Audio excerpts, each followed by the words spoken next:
حضور نے یہ لفظ استعمال کیا، تغنو، اس قرآن کو اچھی سے اچھی خوشلحانی کے ساتھ پڑھو.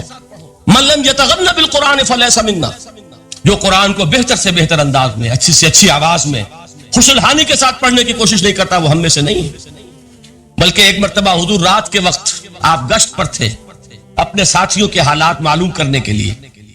حضرت ابو موسیٰ اشعری رضی اللہ تعالیٰ عنہ ایک صحابی ہیں، ان کے گھر کے پاس سے گزر ہوا، وہ رات کو تہجد پڑھ رہے تھے، کھڑے ہوئے کیف کے عالم میں قرآن تلاوت کر رہے ہیں.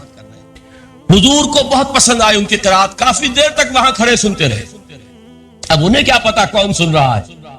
بالکل اسی طرح سمجھ لیجئے ایک بات یاد آئی ہے. حضور فرماتے ہیں کہ جس طرح کان لگا کر اللہ قرآن کو سنتا ہے، کسی چیز کو نہیں سنتا. ہمیں نظر نہیں آتا نا، ہمیں معلوم نہیں، ہم قرآن پڑھ رہے ہیں تو سننے والا کون ہے؟ سب سے زیادہ کان لگا کر خود اللہ.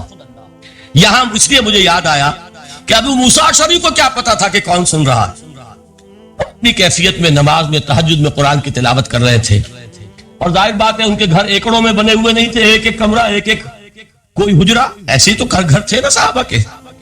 لہذا حضور پاس سے گزرے، آواز آئی، کافی دیر سنتے رہے.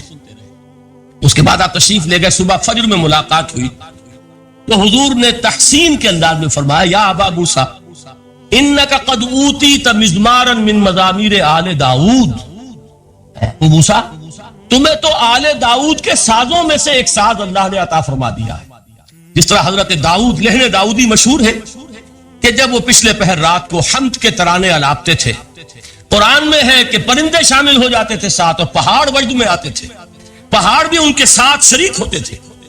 تو جس طرح کا اللہ نے ان کو لہن عطا فرمایا تھا، حضور نے تحسین کے انداز میں فرمایا ہے ابو موسیٰ اشعری، اللہ نے تمہیں بھی آل داؤد کے سازوں میں سے ایک ساز عطا فرمایا.